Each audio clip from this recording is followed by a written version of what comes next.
오늘 우리에게 주시는 하나님의 말씀은 잠언 13장 13절에서 25절입니다. 구약성경 924페이지 잠언 13장 13절에서 25절입니다. 한 절씩 교독하겠습니다. 말씀을 멸시하는 자는 자기에게 패망을 이루고 계명을 두려워하는 자는 상을 받느니라. 지혜 있는 자의 교훈은 생명의 샘이니 사망의 그물에서 벗어나게 하느니라. 선한 지혜는 은혜를 베푸나 사악한 자의 길은 험하니라. 무릇 슬기로운 자는 지식으로 행하거니와 미련한 자는 자기의 미련한 것을 나타내느니라. 악한 사자는 재앙에 빠져도 충성된 사시는 양약이 되느니라. 훈계를 저버리는 자에게는 궁핍과 수욕이 이르거니와 경계를 받는 자는 존영을 받느니라. 소원을 성취하면 마음에 달아도 미련한 자는 악에서 떠나기를 싫어하느니라. 지혜로운 자와 동행하면 지혜를 얻고 미련한 자와 사귀면 해를 받느니라. 재앙은 죄인을 따르고 선한 보응은 의인에게 이르느니라. 선인은 그 산업을 자자손손에게 끼쳐도 죄인의 재물은 의인을 위하여 쌓이느니라. 가난한 자는 밭을 경작함으로 양식이 많아지거니와 불의로 말미암아 가산을 탕진하는 자가 있느니라. 매를 아끼는 자는 그의 자식을 미워함이라. 자식을 사랑하는 자는 근실이 징계하느니라. 의인은 포식하여도 악인의 배는 줄이느니라. 아멘. 많은 사람들은 잠언을 친근해합니다. 31장으로 구성되어 있어서 한 달 동안 읽기에 적합하기 때문입니다. 글이 짧게 구성되어 있어서 이해하기도 쉽고 암기하거나 삶에 적용하기도 좋기 때문입니다. 그러나 잠언의 구조는 찾기 어려워합니다. 격언들이 규칙 없이 산발적으로 나오기 때문입니다. 일부 학자는 잠언을 주제나 체계 없이 수집된 지혜의 글 모음집으로 보기까지 합니다. 하지만 잠언은 마치 포도송이처럼 한 줄기에 묶여져 있고 주제를 중심으로 펼쳐져 있습니다. 잠언은 형식에 따라 크게 두 부분으로 나뉩니다. 1장부터 9장과 10장부터 31장입니다. 1장부터 9장은 담화입니다. 주제를 묶으면 15개의 가르침인데 10개는 아버지가 아들에게 하는 가르침, 나머지 5개 중 3개는 지혜를 의인화시켜서 하는 가르침, 2개는 일반적인 가르침입니다. 그리고 10장부터 31장은 개별 격언입니다. 1장부터 9장과는 형태가 완전히 다릅니다. 짧고 간략한 경구로 평행법이 주로 나타납니다.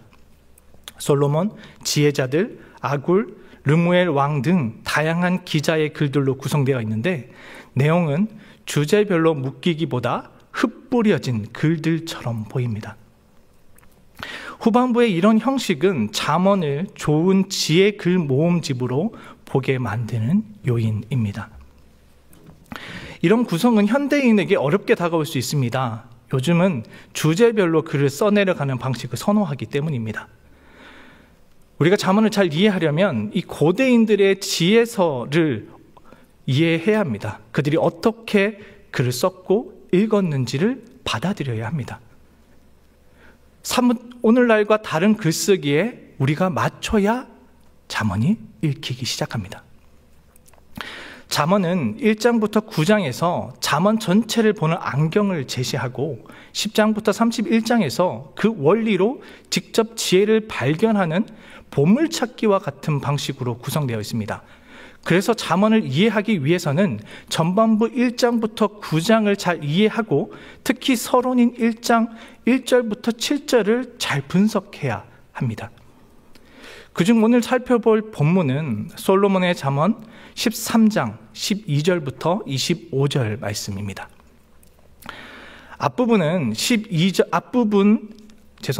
앞부분 12절부터 19절은 수미상관 구조를 이룹니다.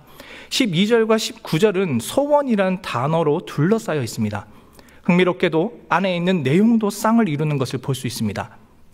13절과 18절, 14절부터 15절과 16절부터 17절이 같은 주제로 묶입니다. 이것은 12절부터 19절이 한 단락을 이룬다라는 것을 보여줍니다. 먼저 12절과 19절을 보겠습니다. 소망이 더디 이루어지면 그것이 마음을 상하게 하거니와 소원이 이루어지는 것은 곧 생명나무니라. 소원을 성취하면 마음에 달아도 미련한 자는 악에서 떠나기를 싫어하느니라. 소망이 이루어지지 않으면 괴롭습니다. 좌절하고 낙담하게 됩니다. 그러나 원하는 바, 소원이 이루어지면 생명나무와 같습니다. 여기서 생명나무란 건강과 생명을 상징합니다. 곧 건강과 생명을 얻게 된다는 말입니다. 또한 소원을 성취하면 마음에 답니다. 이 문장은 의인의 소원이 이루어지고 악인의 소원은 이루어지지 않는다라는 것을 전제로 합니다. 악한 자의 소원이 이루어지지 않는 이유는 단순합니다. 악을 떠나지 않기 때문입니다. 그들의 소원은 의인과 다릅니다. 의인은 성과 지혜로 생명을 얻는 선택을 하지만 악인은 자기 욕망만 쫓습니다. 악인은 하나님을 떠난 인생을 바라기에 그들의 소원은 성취될 수 없습니다. 그렇다고 그들이 가던 길을 돌이키지도 않습니다. 왜냐하면 자기의 목적과 기쁨이 그곳에 있기 때문입니다. 더해서 의인은 소원이 더디 이루어져도 좌절하지 않습니다. 하나님의 약속을 지키실 거라는 것을 믿기 때문입니다. 이런 의인과 악인의 대조가 계속해서 펼쳐집니다. 13절과 18절을 보겠습니다. 말씀을 멸시하는 자는 자기에게 패망을 이루고 계명을 두려워하는 자는 상을 받느니라. 훈계를 저버리는 자에게는 궁핍과 수욕이 이르거니와 경계를 받는 자는 존영을 받느니라. 13절과 18절은 소원을 성취하는 자와 그렇지 않은 자의 모습을 설명합니다. 소원을 성취하는 자는 말씀을 두려워하고 받아들이나 그렇지 않은 자는 말씀을 멸시하고 저버립니다. 그 결과는 분명합니다. 말씀을 두려워하는 자는 상을 받습니다. 여기서 상을 받는이라는 원어로 보면 살람으로 평안하다, 형통하다라는 뜻입니다. 곧 하늘의 평안을 누린다라는 뜻입니다. 책망을 듣는 자는 존경, 곧 영광을 받습니다. 그러나 말씀을 멸시하는 사람들은 스스로 패망합니다. 궁핍과 수욕을 당합니다. 경제적, 사회적 어려움에 처하게 된다는 말입니다. 다음으로 짝을 이루는 14절부터 15절과 16절부터 17절을 살펴보겠습니다. 먼저 14절과 15절입니다. 지혜 있는 자의 교훈은 생명의 샘이니 사망의 그물에서 벗어나게 하느니라. 선한 지혜는 은혜를 베푸나 사악한 자의 길은 험하니라. 14절과 15절은 평행을 이룹니다. 지혜의 말씀과 사악한 자의 길을 정의합니다. 지혜자의 교훈은 생명의 샘입니다. 고대 근동에서 이 생명샘은 생명나무와 같이 건조한 기후에서의 생명을 상징했습니다. 이 나무의 존재는 물이 가까이 있음을 알리는 신호이기도 합니다. 말씀이 곧 생명입니다. 이것이 지혜를 멸시하고 저버리는 자에게 패망과 궁핍, 수욕이 찾아오는 이유입니다. 그 생명의 샘인 지혜의 교훈이 사망의 그물에서 벗어나게 합니다. 15절에서 선한 지혜는 지혜 있는 자의 교훈과 평행됩니다. 선한 지혜는 히브리어로 선한 명철로 선한 분별력을 말합니다. 선한 지혜는 은혜를 베풉니다. 그러나 사악한 자의 길은 험합니다. 여기서 사악한 자는 교활한 자입니다. 히브리어로 보면 기만하는 자, 신뢰할 수 없는 자란 뜻입니다. 곧 선한 분별력이 있는 자는 하나님의 은혜를 받지만 교활한 사람은 자신을 개선하지 않아 부정적 결국에 이른다는 뜻입니다. 그러니 험한 길입니다. 14절부터 15절과 쌍을 이루는 16절부터 17절입니다. 무릇 슬기로운 자는 지식으로 행하거니와 미련한 자는 자기의 미련한 것을 나타내느니라. 악한 사자는 재앙에 빠져도 충성된 사시는 양약이 되느니라. 16절은 미련한 자가 드러내는 행동에 대해 언급합니다. 모든 슬기로운 자는 지식을 가지고 행합니다. 여기서 말하는 지식은 하나님의 지혜입니다. 하지만 미련한 자는 기회만 있으면 자기 미련함을 드러냅니다. 마치 상인이 구매자에게 상품을 팔려고 펼쳐놓는 그런 진열장처럼 부끄러운 줄 모르고 내보입니다. 자신이 지혜롭다 하여도 아니라고 말해도 모두가 다 압니다. 17절에서는 두 사자가 비교됩니다. 악한 사자는 미련한 자와 숭숭된 사시는 슬기로운 자와 평행됩니다. 고대 이집트와 메소포타미아, 가나안에서 사자는 궁중 관리들로서 당대 최고의 교육과 훈련을 받았고 외교관과 전령으로서 중요한 문서와 메시지를 전달하는 자였습니다. 그들이 어떤 말을 전하느냐에 따라 재앙 또는 평화가 찾아왔습니다. 악한 목적을 가지고 말을 전하지 않거나 왜곡하고 늦게 전달하는 사자는 결국 재앙을 맞이합니다. 그러나 충성된 사시는 영약, 곧 치유와 회복을 가져옵니다. 이렇게 12절부터 19절은 지혜의 선한 영향력, 미련한 자의 재앙을 대조합니다. 이제 20절부터 25절을 살펴보겠습니다. 이것은 지혜자의 번영과 상속에 대한 내용입니다. 20절 그리고 21절입니다. 지혜로운 자와 동행하면 지혜를 얻고 미련한 자와 사귀면 해를 받느니라. 재앙은 죄인을 따르고 선한 보응은 의인에게 이르느니라. 사람은 무엇을 가까이 하느냐, 누구와 함께 하느냐에 영향을 받습니다. 그렇기에 지혜롭기를 원한다면 지혜를 가까이 해야 합니다. 어디에 시간과 에너지를 쓰는지를 보면 무엇에 우선순위를 두고 있는지 안다는 의미와 비슷합니다. 지혜와 동행하면 지혜를 얻습니다. 그러나 미련한 자와 사귀면 해를 받습니다. 미련한 자와 사귀면 해를 받느니라에서 해를 받느니라는 히브리어로 보면 라아로 악행하다, 시달리다라는 뜻입니다. 그래서 이 미련한 자와 사귀면 악을 행하게 된다라고 번역되기도 합니다. 결국 무엇을 선택할 것인가의 문제입니다. 21절은 20절의 확장입니다. 재앙은 죄인을 따르고 선한 보응은 의인에게 이릅니다. 여기서 재앙과 선한 보응은 의인화되어 마치 의인과 악인을 쫓아가는 모습을 하고 있습니다. 의인은 선한 보응을 추구할 필요가 없습니다. 자연스럽게 그에 합당한 보응이 찾아오기 때문입니다. 반면 죄인의 멸망은 불가피합니다.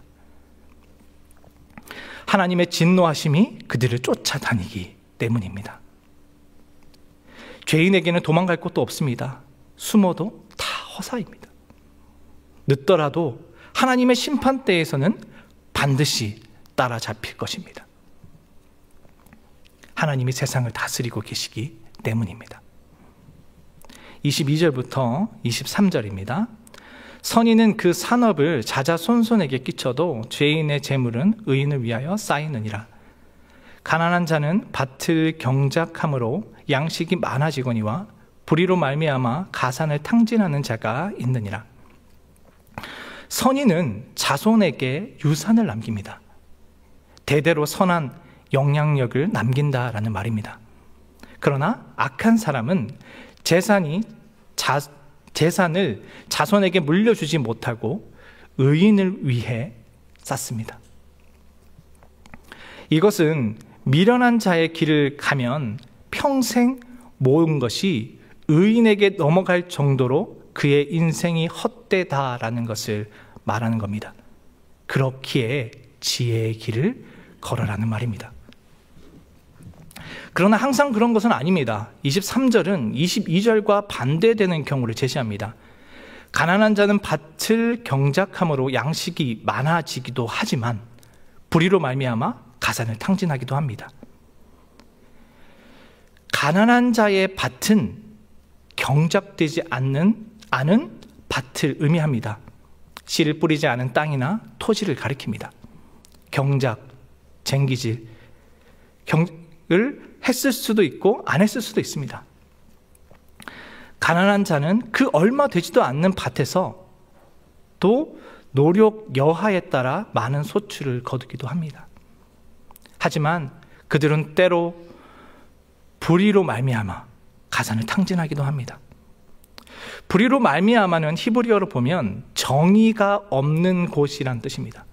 다시 말해 가난한 사람들이 땅에서 아무리 많은 수확을 거두었다 하더라도 사회적, 경제적 불의로 고통받고 가진 것을 빼앗기도 한다는 말입니다.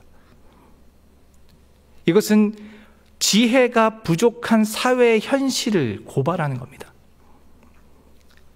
가난한 사람들에게서 빼앗는 자들을 정죄하는 겁니다. 그럼에도 지혜를 계속 전하고 따라야 하는 이유는 끝내 하나님께서 그에 합당한 결과를 마주하게 할 것이기 때문입니다. 24절입니다. 매를 아끼는 자는 그의 자식을 미워함이라 자식을 사랑하는 자는 근실히 징계하느니라. 잠언에서는 자녀를 징계하라는 말씀이 여럿 나옵니다. 그러나 이것이 육체적인 훈계를 옹호하는 것은 아닙니다. 핵심 단어는 사랑한다입니다. 부모는 지혜를 자녀에게 가르쳐야 합니다. 때론 징계하기도 하며 바른 길을 걷게 해야 합니다. 자녀를 사랑하기 때문입니다. 징계하지 않는 것은 우리가 진정으로 그들을 사랑하지 않는다라는 것을 드러냅니다. 하나님이 우리를 사랑하여 징계하듯이 우리도 자녀를 사랑하여 바른 길을 걷기 위한 훈육을 해야 합니다. 그렇다고 과도해서도 안 됩니다. 지혜자는 자녀에게 유산뿐 아니라 지혜도 남깁니다. 이제 마지막 25절을 보겠습니다. 의인은 포식하여도 악인의 배는 줄이느니라. 의인과 악인의 마지막 대조는 만족에 관한 것입니다. 의인은 배불리 먹지만 악인은 줄입니다. 이것은 육체적 포만과 배고픔만을 의미하지 않습니다. 영적인 결핍과 충만함까지 말합니다. 이 구절을 사역해 보면 한글 번역에서 빠져있는 표현을 볼 수 있습니다. 의인은 그의 영혼의 포만을 위해 먹는다. 그러나 악인의 배는 부족할 것이다. 영혼이라고 표현한 단어는 히브리어로 네페쉬인데 이것은 영혼, 생명, 마음 등으로 번역할 수 있습니다.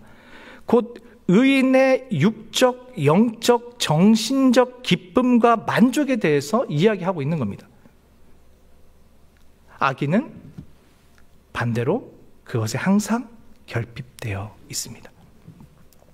이것은 응징에 관한 것입니다. 하나님께서는 의인의 모든 필요를 채워주시지만 악인의 필요는 채워주시지 않는다라는 것을 가르치는 겁니다. 의인은 적다 하여도 절제하면서 감사합니다. 적은 것을 가지고도 마음과 영혼의 만족감을 얻습니다.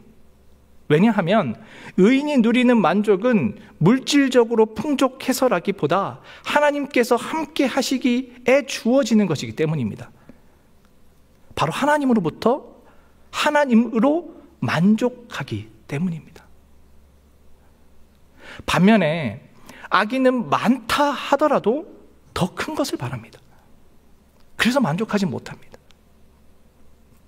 결국 지혜자에게는 생명과 보상이, 미련한 자에게는 재앙이 임한다는 겁니다.